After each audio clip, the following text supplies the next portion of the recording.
Don't just live for tomorrow, or just live in yesterday. Just be glad for all you have that's in today. Hey everyone, Connie here, and welcome to my blind reaction to Thus Spoke Kishibe Rohan, episodes 2 through 4. So, I wasn't really anticipating that I was going to end up doing these next 3 episodes, well, currently the only other 3 episodes, all at once. But I just hadn't been kind of up to recording it since the last time. So it just kind of worked out that way. So since I reacted to the first episode of this spin-off, I did find out that, yeah, this is all one-shots for sure, because it's based off of a manga that was all one-shots. I found out that the manga was also not originally going to be about Kishibe Rohan. That was actually something that Araki decided to do kind of on the fly because he really liked the character or something like that. It was originally supposed to be completely original. No relation to JoJo at all. But Araki really liked the character of Kishibe Rohan and wanted to integrate him in, and so he did. So I guess by that logic, maybe the mountain gods in the first episode, maybe they weren't really a stand. I mean, this is a series that overall has stuff like vampires and ancient deities and stuff in it anyway, so it's like it's not that far removed from possibility. It's just with, I guess, parts 3 and onward being so focused on stands, I guess it's just where my mind instantly went to. Especially with part 4, like, it's just, since Kishibe Rohan is from part 4, he has a stand which was featured in the episode, Heaven's Door. It's just like, yeah, of course that's where my mind is going to go to, and the possibility is still there. It could have still been that kid's stand. And he just didn't know about it. Again, we've seen that kind of thing happen in this series. So it's not out of the question at all, but it's like, it just seems weird, you know? Either way. So yeah, these are all presumably going to be completely disconnected stories, just their own things. And I presume that they're going to be probably the same kind of thing. Rohan is just doing random things. He's just living his life, and these bizarre scenarios just tend to happen.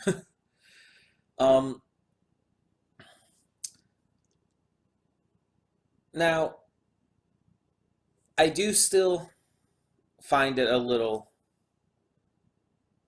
weird to see Rohan and other characters that we've seen that we know in this kind of visual style.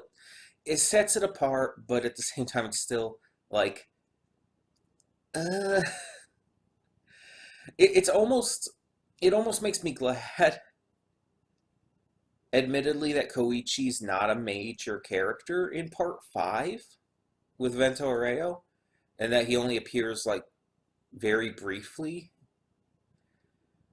because even in part 5, the art style change, and having characters we know with that notable art style change just was kind of distracting, admittedly. And so it's like, now we have this, and it's like, it just looks so different. And it's gonna take some getting used to. It definitely is. But I'm going to just keep going into it and looking at more for the story, characters, comedy, that kind of stuff, the stuff that JoJo is known for. Because, I mean, I'll be honest, it took me a while to get used to JoJo's art style in the first place. Because prior to watching the original 2012 series, parts 1 and 2, I never had seen an anime with that kind of art style. I mean, I've seen like what those kind of anime looks like, the stuff like Fist of the North Star and whatnot. But probably the closest I'd ever gotten to like a JoJo style before that would be Dragon Ball Z, and that's not even that comparable at all. Akira Toriyama has a much different style than Araki. Um, but that would be the closest, especially with the like big giant muscles and stuff. So that shows you just how different most of the anime I've watched have been. And I don't even know if there even are a lot of anime that are more in the same style as JoJo, especially from the first 3 parts. Um, but yeah, it's just like it took some getting used to. But focusing on the story, the characters, all that stuff allowed me to kind of get past the art style and enjoy the series for what it was. To a point where the art style didn't even matter to me anymore. And so it's like, yeah, that could very easily happen here. And I hope it does.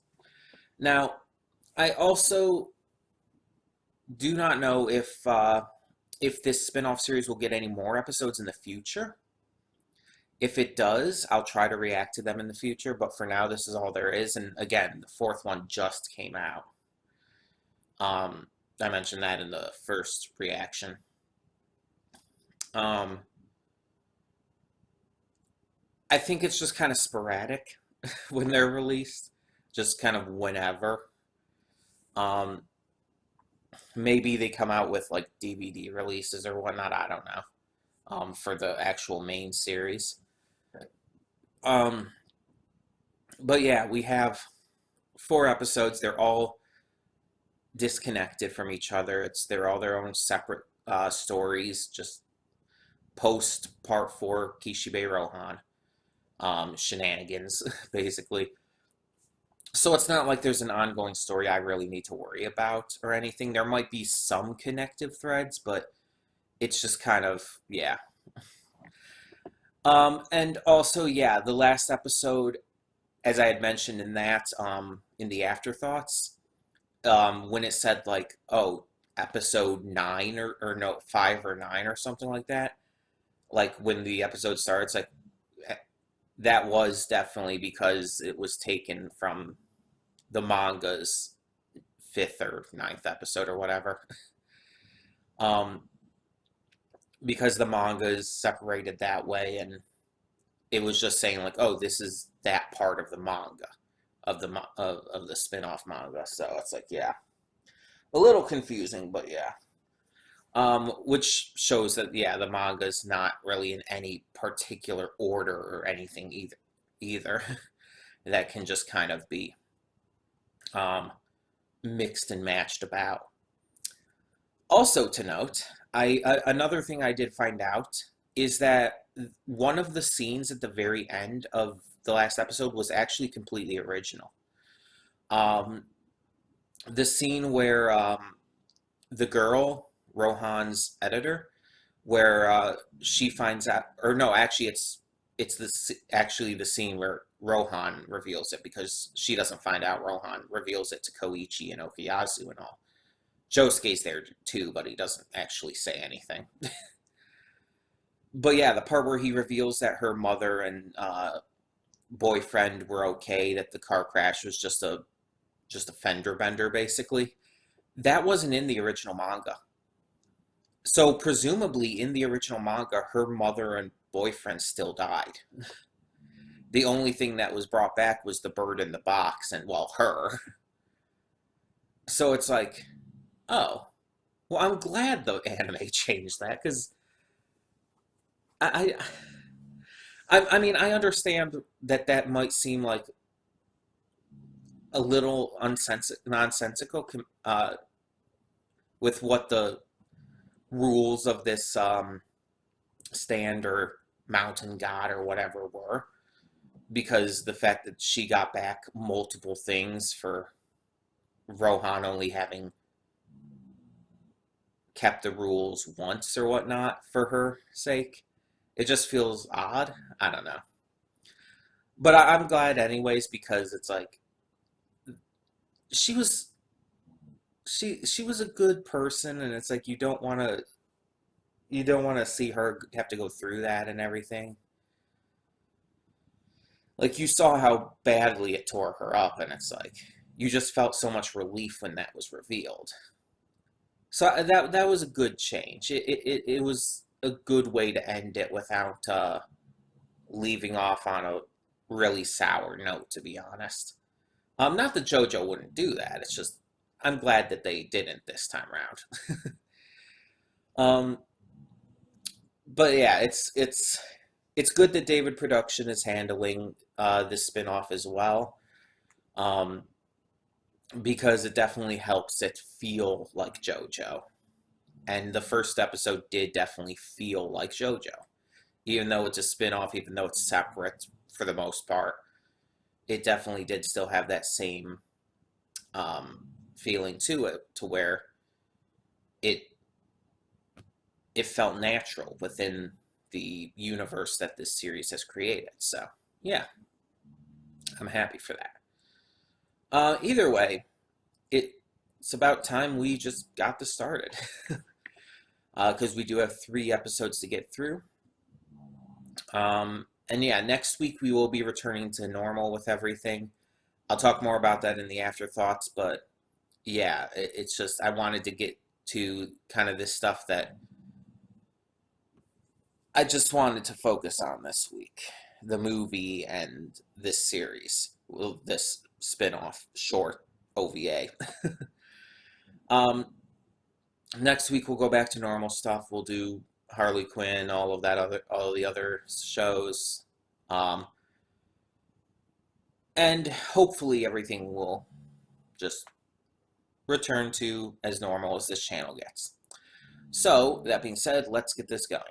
When the screen fades to black, pause this redirect and go to the description below. Follow the link to the reaction, and after you watch it, come back here to the redirect and resume play. Because after it fades to black and then fades back in, everything from that point forward will be my afterthoughts and will contain spoilers to the episodes. So that being said, thank you so much for tuning in, and I will see you at the reaction. Okay, and we are back, and we'll begin with spoilers in 3, 2, 1, now. Sorry it's so dark in here. It's like got like a lot of cloud cover and stuff. It's only 12:15 p.m. I'll turn on the light, give a little bit in here. Anyway, so yeah, these were the, at this point, last 3 episodes of Thus Spoke Kishibe Rohan. I think the last 2 were actually out of order, though. Funny enough. Because episode 4 here, according to what I'm reading at a confessional, was actually the 3rd part of the OVA. But that and the one before it, the one that I reacted to before it, On the Run, those 2 were released at the same time. Apparently they were released theatrically on December 8th of last year, and that they were released on March 25th of this year, just, you know, I guess you could say normally. But it's kind of weird that at a confessional is the last, or is the 3rd one instead of the last, because The Run features the same art style as Millionaire Village and Mutsukabe Hill, the first 2. But At a Confessional features the art style of Part 5, which is notably different. It is. So that's a little weird to me. I don't know. But let's talk about these in the order I reacted to them. So Mutsukabe Hill, also just known as Mutsukabe Zaka.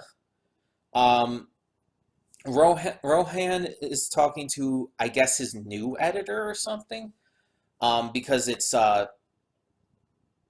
well, it's a different editor than in Millionaire Village, but actually, Mutsukabe Hill is the second of the manga episodes, while Millionaire Village is the fifth. So technically, Minoru Kaigamori, as I'm reading here, was his editor before Kyoka Izumi from Millionaire Village. I guess if that's supposed to take place in that order and everything. Um, but then again, it's like even the episodes of the manga are kind of at a weird order because the first episode of the Thus Spoke Kishibe Rohan manga is episode 16, At a Confessional, which came out in 1997. And then the one right after that was episode 2, Mutsukabe Hill, which came out in 2008. And so it's like, I don't think there's any actual, like, big order to them or anything. But there are 8, so there could be 4 more episodes of the OVA coming at some point. Either way, so Mutsukabe Hill, Rohan is telling his editor a story about this mountain. There was this girl there named Naoko. She was part of a wealthy family, and she accidentally killed her boyfriend. She clearly liked him, but in the end, she wanted him to leave because her arranged fiance was visiting, and she needed to, get him out of there, basically get Junpei out of there, or Gunpei, rather. When shoving him, she accidentally kills him and finds that his head wound just continues to mysteriously bleed without stopping after his death, which, yeah, eventually it would stop, obviously. She somehow manages to dispose of the body really quickly, cover things up, even gets married to her arranged fiance, but ends up having to hide the body in the attic and basically use a glass to collect all the blood that is released daily and get rid of it. Yeah. And then Rohan finds a girl in the woods. She ends up nearly having the same fate, and using Heaven's Door, he saves her. Also finds out that she's Naoko and Gunpei's daughter, who was born after Gunpei's death, which, in my eyes, kind of implies that she was either pregnant before he died, like maybe they had gotten together like shortly before his death, and that she did become pregnant from it, or some other kind of weird anime bullshit is happening to where she somehow sexed up his dead body all necrophilia style and got pregnant from that. I don't know how that would work, but, anime weird shit. Yeah, this episode was interesting, and it didn't really have a full-on conclusion to it. It didn't really have any real wrap-up. It's just like nothing ever came of it. She wasn't found out. This just kept on going, and all we know is that, according to Rohan at least, it appears to be some kind of yokai or monster, which seems to just continue down the line, basically. So yeah, and I have a theory about that, but I'll get to that in a few here after I talk about the other episodes. So the next one, the third one, again, I'm going to go in the order I watched them in. The Run. So this one we center around a character named Yoma Hashimoto. He's just this kind of ordinary guy who ends up being recruited by this modeling agent to become a male model and even a small-time actor. However, after getting a taste for this fame and everything, he ends up becoming obsessed with it to the point where he becomes unhealthily um, just obsessed about his physical shape and form and everything. He becomes extremely dismissive of other people and issue the issues they take with him and stuff. Um, and so yeah, he just completely goes nuts with it. He has this girlfriend who I found out, I don't think it mentioned it in the OVA, but her name is Mika. He starts stealing money from her and he's ignoring her and shit. And at first it's like, okay, he's kind of an asshole, but then it becomes like, okay, this guy's dangerous. He's stealing money from her at first, and then it gets to be much where he's ignoring her warnings and stuff. He's kind of just staying over and taking advantage of her apartment. Um, she starts complaining once he installs a rock climbing wall kind of situation in her apartment. Um, and when she tells him to leave, apparently he ends up killing her. He murders her, and yeah, that's pretty horrible.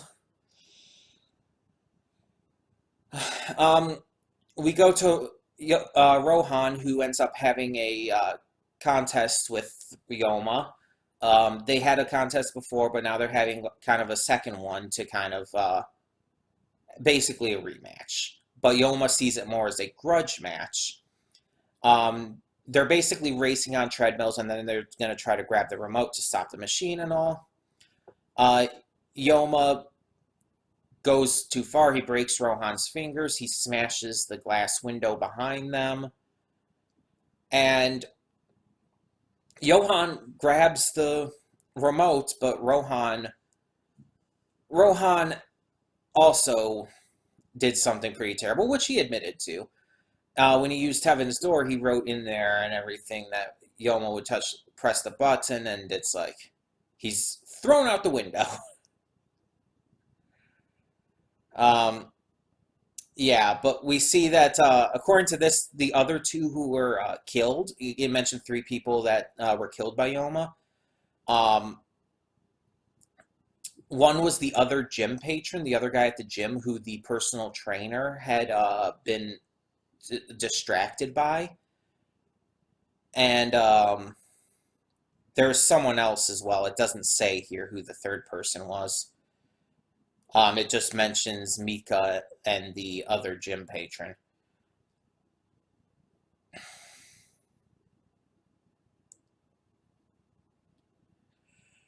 And we apparently find out that based on those wing-shaped muscles and stuff, Yoma was possessed by the god of speed, Hermes, which I kind of had guessed at based on the wings on the ankles. Like, obviously, that's kind of a trademark of Hermes. It's like, I thought that was just like kind of a clever kind of reference to that, but no, it actually ended up being legit. Um, and then we get to the last one, which was honestly, in my opinion, the most interesting. Because this one kind of boiled down to a vengeful spirit kind of thing, a ghost story. So this one also ties into part 5. Koichi is telling Rohan that he's going to be going to Venice, that he's traveling abroad. And we know why that ends up being. He wants Rohan to help him learn Italian, which is pretty simple. And so Rohan tells Koichi about the time he went to Venice and the entire thing with the confessional. So a man comes in, begins to confess, thinking Rohan is the priest.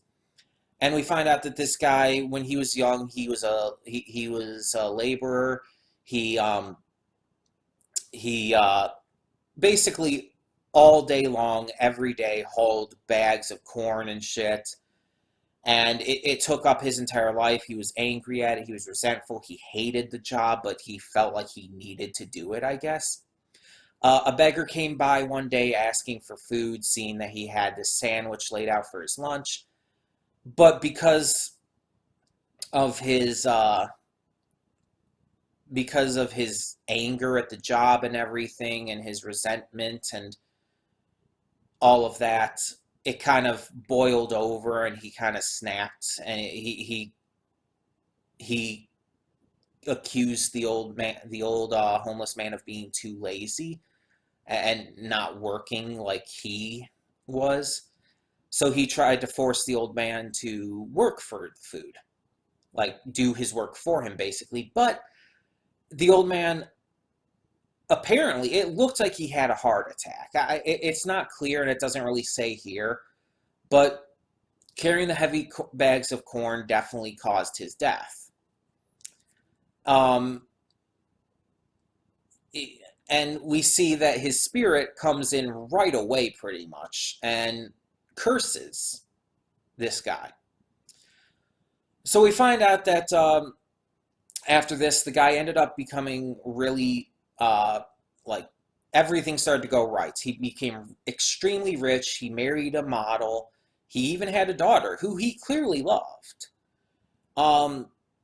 So one day when he's out with his daughter and one of his servants, the spirit comes to him and, yeah, just has him do this ridiculous popcorn catching thing. Throw the popcorn in the air, catch it with your mouth. And if he can do it 3 times, the spirit will leave him alone and just move on. But if he can't, then he dies. So he does it, and he almost succeeds, but he loses, and his head is chopped off.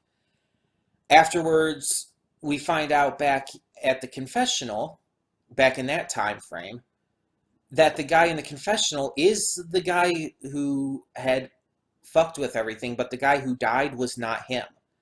That he had actually forced one of his servants into doing a kind of face swap thing.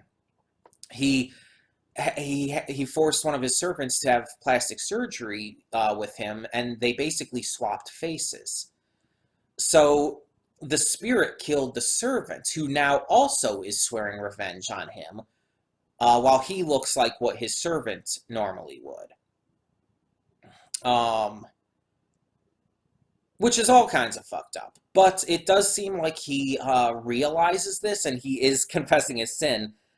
But at the same time, it almost seemed like he was trying to do it, he was doing it just to try and get these spirits off his back.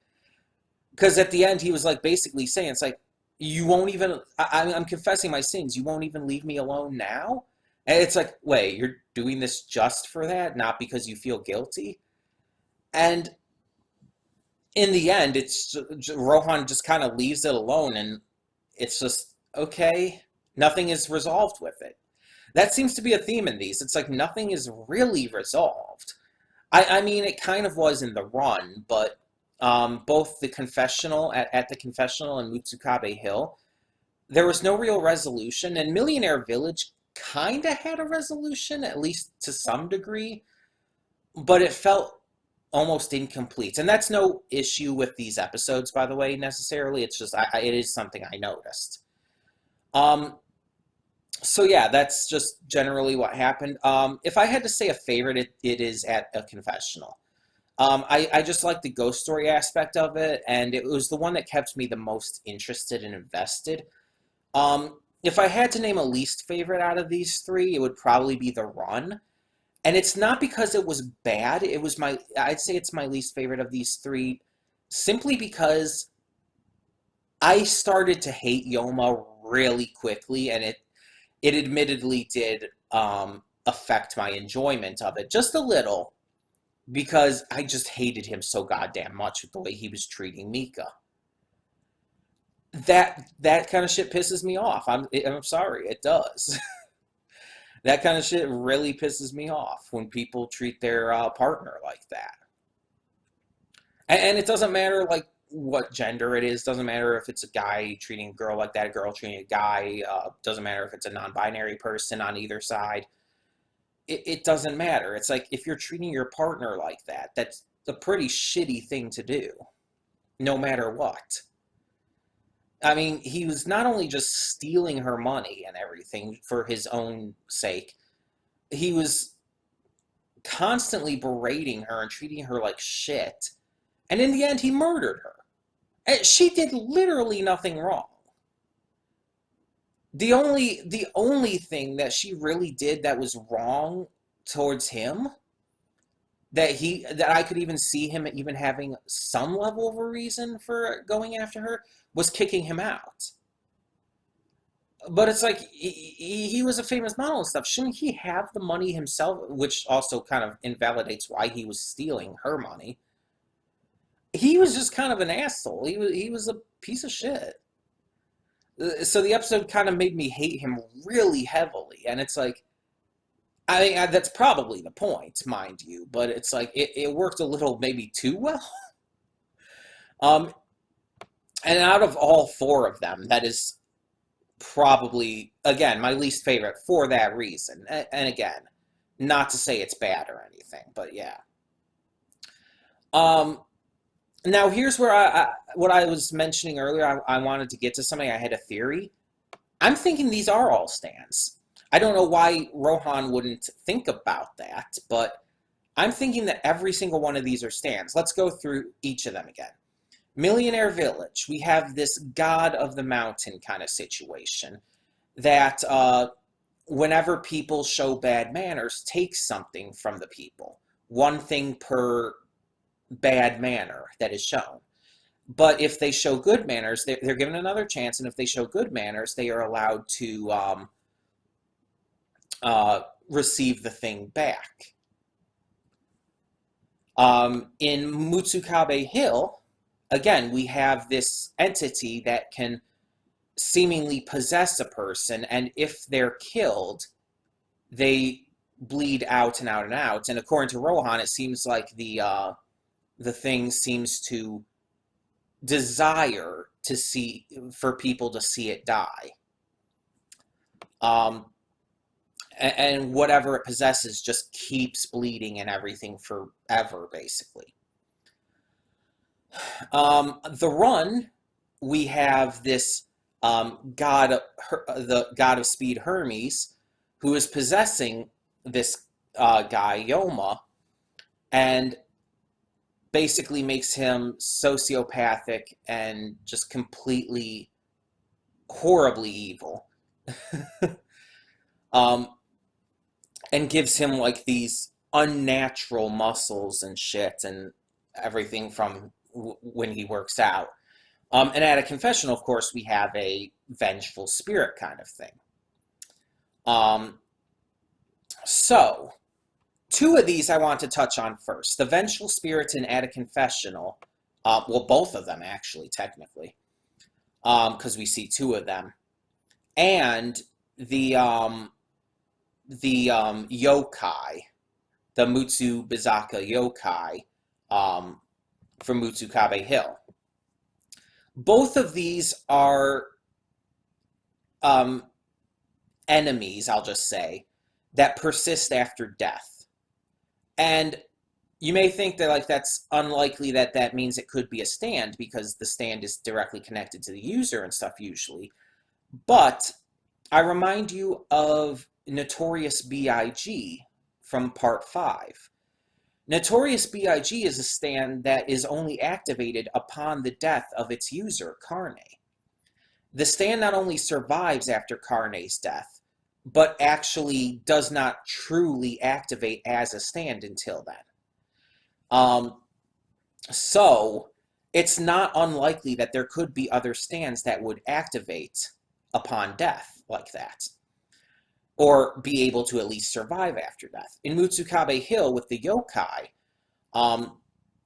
again, that's just what I'm going to call it for sake of ease, it exists prior to death, but its effects seem to come into play upon death.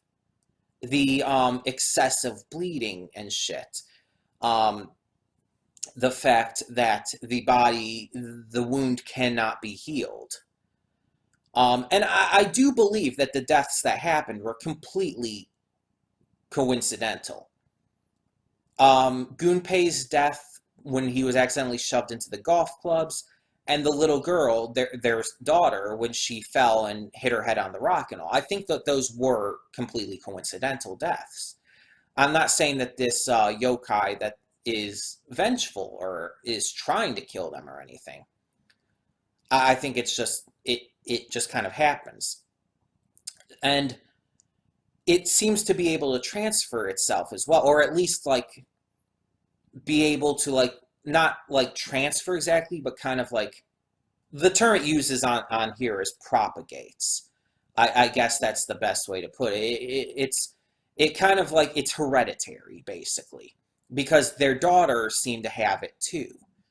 It went from Gunpei, who had it, and then the daughter ended up having it too, which is really an interesting thing to think of if you see it as a stand. A hereditary stand is a really fascinating idea. Um, so those two kind of connect in the way that they are affected after death. Um,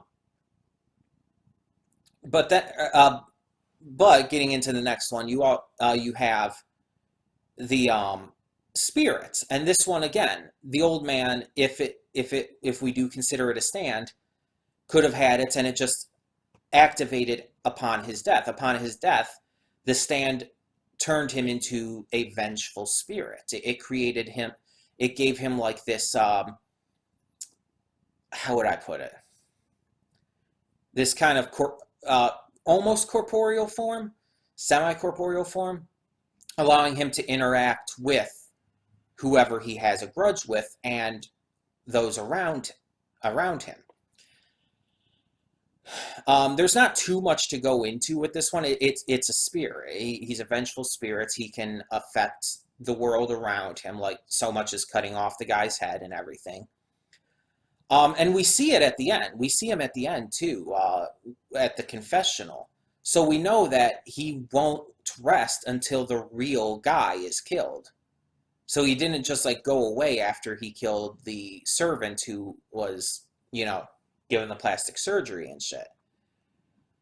So it's believed. It's just the idea is kind of there. And then of course we have the run. In the run, we have Yoma, who seems to completely, presumably, again, we don't fully know how he was beforehand, but it's presumed that he changes drastically in terms of personality and stuff after he becomes a model. And the episode, and obviously the manga it's based off of, kind of chalk it up to the idea of him being possessed by the god Hermes.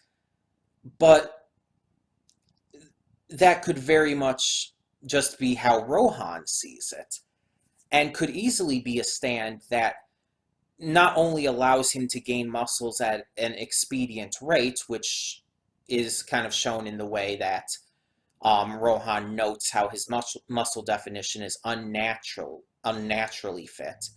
But on top of that, it causes him to kind of have extreme personality, an extreme personality switch to a point where like it kind of gives him tunnel vision, I guess you could say. Like it doesn't like actively change his personality, but it kind of pushes him in that way because it gives him tunnel vision and makes him focus so much on, the goal that that he, as a result, kind of changes the way he thinks and acts and whatnot. All of these very easily could be a stand. Every single one of them could easily be a stand. It's very, very believable. Now, like I said, these are all just their own separate stories. They're not really connected to each other. So really, you could watch them in any order. So it doesn't matter that I kind of watch them out of order. Though the last two. But again, they were released at the same time. So, eh. But yeah, it's like, that's pretty interesting, I guess, that that the series is done this way.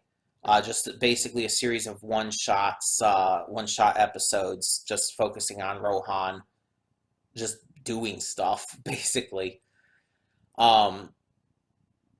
just telling stories about these things he's heard about, and to some degree getting involved at a couple of points. But yeah, it's really interesting. Now it seems like there's been a one-a-year release for this, so there might be another one next year. Because here's how it goes. The first one, Millionaire Village, came out in 2017, uh, which I think was a year after Diamond is Unbreakable started. I think, because I think that started in 2016. I'm not 100% on that. But Mutsukabe Hill then came out on in July of 2018. And again, both OVA 3 and 4 were released theatrically in 2019, but then came out, I guess, into DVD or whatnot on March of this year. So it's possible we could get another maybe theatrical release for one or more episodes this year, or just in general, we could have more of these next year. It's very possible. I assume David Production will be focusing obviously on the next part of the main series first, but this is kind of like just another added thing. Also, even the manga was released. The manga parts were even released really randomly, because the first one was released in July of '97, and then the next one wasn't released until January of 2008, over 10 years later. And then after that, the next one was in November of 2012, then 2013, and after that, it kind of went almost yearly. November 2012, then October 2013, September 2014, December 2015, then they skipped 2016 and August 2017 and February 2018. So there wasn't any new manga ones for 2019 or so far in 2020. But that doesn't mean there won't be more. And again, there's still like 4 separate parts of the manga. Apparently they're called DNA, Monday Sun Shower, Mochizuki Family Moon Viewing, and Poaching Seashore. All of those have yet to be adapted into an OVA, so it's like those could very well be coming at some point in the future. Overall, I enjoyed this, and I think it was definitely worth watching. As a fan of JoJo, it's something interesting. It's unique, it's different, it's fun. It's not, I would not say it's on the level of the main series, like pretty much any of the main series. I don't even know where I would consider ranking it if I were to rank it with the other main series parts, or even with just anime in general. I probably wouldn't rank it with show in the same level as, like, regular ongoing shows or movies or whatnot. I'd probably rank it as its own thing, as being a series of one-shot OVAs and all. But yeah, overall, I enjoyed it. I enjoyed reacting to it, and I'm glad that I checked it out.